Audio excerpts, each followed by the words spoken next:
কিরে দোস্ত মন মরাকা আর কোশ রে দোস্ত, তা কি হয়েছে? মায়ে দেখতেছি একটা মেয়ে পছন্দ হচ্ছে না, যেখানে যাচ্ছি পছন্দ হচ্ছে না। তা কি হয়েছে? মায়ে দেখতেছি পছন্দ হচ্ছে না, তোর চেহারা ছবি কি খারাপ নাই? আরে আমারে না, তাহলে কন্যা পক্ষের আমার মোটেই পছন্দ হচ্ছে না। কি- কি করব কত? আমি কি কি এমন জিনিস চাইছি যে আমার সাথে মায়ে বিয়ে দেওয়া যাবে না?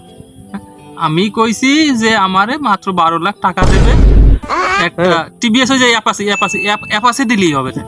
তাও সে রাজি হচ্ছে না। আর কি চাইছি আমি? আর কইছি যে ঘরে একটা ফ্রিজ দেবে, একটা আলমারি দেবে, একটা ফ্রিজ, একটা আলমারি, একটা খাট, একটা শোকেস, এই আমি চাইছি। তো এগুলোকে আমি নিয়ে যাচ্ছি, এগুলো তাকে থাকতেছে না, এরা কেউ বুঝতেছে না।